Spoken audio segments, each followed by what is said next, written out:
نحمده ونصلي على رسوله الكريم أما بعد فقد قال الله تعالى في القرآن الكريم إن الله وملائكته يصلون على النبي يا أيها الذين آمنوا صلوا عليه وسلموا تسليما اللهم صل على سيدنا محمد وعلى آل سيدنا محمد وسلم. புகழனைத்தும் அல்லாஹ் ஒருவனுக்கே சலாத்தும் சலாமும் மக்கத்துக்கு அமான் மதீனத்து சீமான் முஹம்மது நபி ஸல்லல்லாஹு அலைஹி வஸல்லம் அவர்களுக்கும் அவர்களை சற்று மிசக்காமல் பின்பற்றிய உத்தம சத்திய சாபாக்களுக்கும் மேலும் கியாமத் நாள் வரை வரக்கூடிய முஸ்லிம்கள் மீதும் அல்லாஹ்வின் அருள் என்று ஆமீன். ஒரு இறை நம்பிக்கையாளர் என்பவர் முஹம்மது நபி ஸல்லல்லாஹு அலைஹி வஸல்லம் அவர்கள் மீது கொண்டிருக்க வேண்டிய உறவு ஒரு சாதாரண அரசியல் கட்சி தலைவர்கள் கொண்டிருக்கும் உறவை போன்றதல்ல.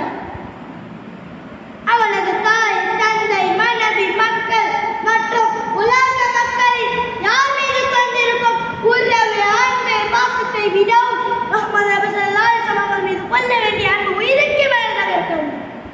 அப்படி இருந்தால்தான் அவர் ஈமானில் முழுமை பெற முடியும். எனவேதான் முஹம்மது நபி ஸல்லல்லாஹு அலைஹி வஸல்லம் கூறினார்கள், லா யுக்மினு லஹதக் மன் தஅக்குல அபை இலைஹி பிவலிதிஹி வவலதிஹி வன்னாஸ் அஜ்மஈன். உங்கள் பிள்ளைகளை விட, உங்கள் பெற்றோர்களை விட, அனைத்து மக்களை விட என்னை பெறுபவரில் உங்களில் யாரும் பின்னாடுவது என்று கூறி காட்டினார்கள். அப்போ நம்ம அல்லாஹ்வுக்கு நெருக்கமான இடத்திலாக இருக்கணும்னா இந்த உலகத்தில் உள்ள அனைத்தை விட முஹம்மது நபி ஸல்லல்லாஹு அலைஹி வஸல்லம் மீது உயிருக்கு மேலான பிரியம் இருக்க வேண்டும் என்பது நமக்கு தெரிகிறது. எனவே அல்லாஹ் தஆலா குர்ஆனில் கூறி காட்டுகிறான், அன்னபியு அவுலா பில் முஃமினீன மின் அன்ஃபுஸிஹிம். நம்பிக்கை கொண்ட முஃமின்களுக்கு தங்களின் உயிரை விடவும் இந்த நபிதான் அவர்களுக்கு முக்கியமானவர் இருக்கிறார்கள் என்று அல்லாஹ் தஆலா கூறி காட்டுகிறான். இன்று இந்த உலகில் சாதாரண அரசியல் கட்சிகளுக்கான உயிர்களையும் பொருட்களையும் தியாகம் செய்வர் இருக்கத்தான் செய்கிறார்கள். ஆனால் அவர்கள் அந்த நட்பில் உலகத்தோட முடிந்தது. ஆனால் நபி ஸல்லல்லாஹு அலைஹி வஸல்லம் மேல் நாம் வைக்கக்கூடிய பிரியம் மரமாக இருக்கின்றது. இதற்கு உதாரண சம்பவத்தை சொல்லலாம். ஒரு மனிதர் நபி ஸல்லல்லாஹு அலைஹி வஸல்லம் மறுமை நாள் எப்போது என்று கேட்டார்கள். நபி ஸல்லல்லாஹு அலைஹி வஸல்லம் சொன்னார்கள், அதற்கு நீ என்ன தயார் செய்து வைக்கிறாய் என்று கேட்டார்கள்.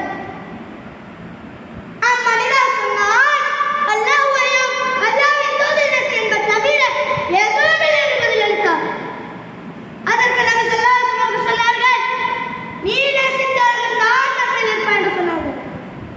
நபி ஸல்லல்லாஹு அலைஹி வஸல்லம், நீ நேசித்தார்கள் நான் இருப்பேன் என்று சொன்னதை கேட்டு நாங்கள் மகிழ்ச்சியை கொண்ட வேற எதற்கும் மகிழ்ச்சியில்லை என்று சஹாபாக்கள் கூறினார்கள்.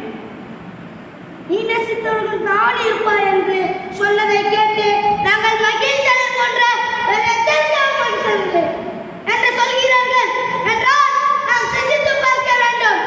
நபி ஸல்லல்லாஹு அலைஹி வஸல்லம் மேல் எந்த அளவுக்கு பிரியம் வைத்தார்கள் என்பதை இந்த ஹதீஸ் நமக்கு உணர முடியும். எனவே வாழும் காலகட்டத்தில் உத்தம நபி மீது உண்மையான பாசத்தை வைக்கக்கூடிய நல்ல நசீப் அல்லாஹ் உங்களுக்கும் எனக்கும் தந்தருள்வானாக.